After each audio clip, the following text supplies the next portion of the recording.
Anch'io, quando andavo a sfilare e la gente ti veniva incontro, dicevo ciao amore, ciao bella donna, ciao, ma era una cosa che era insita nell'animo degli alpini.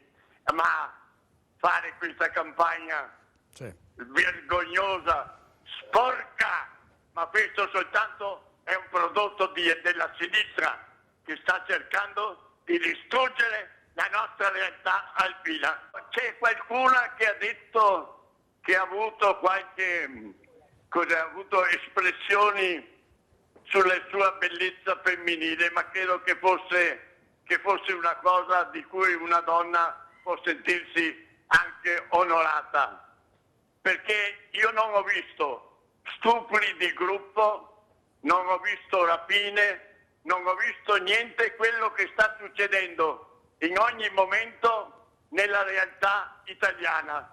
Se qualcuno ha sbagliato deve essere punito, perché io non transigo con la giustizia, hai capito?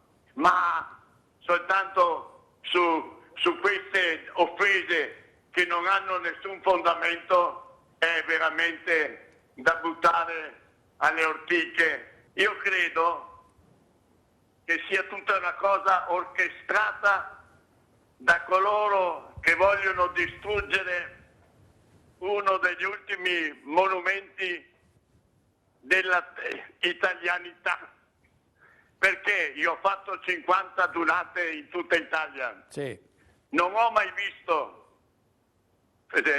televisioni che dopo la dunata giravano a intervistare persone, donne, tutto quanto. Quindi io penso che sia una programmazione ben orchestrata. Sono state raccolte con una petizione 13.000 firme con l'obiettivo di sospendere per 2 anni le adunate. Credo che sia una delle follie dell'età moderna, hai capito?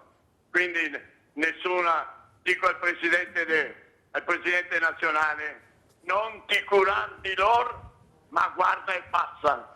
Non meritano neppure di essere segnalati, meritano soltanto la discarica chi vuol distruggere l'alpinità e gli alpini.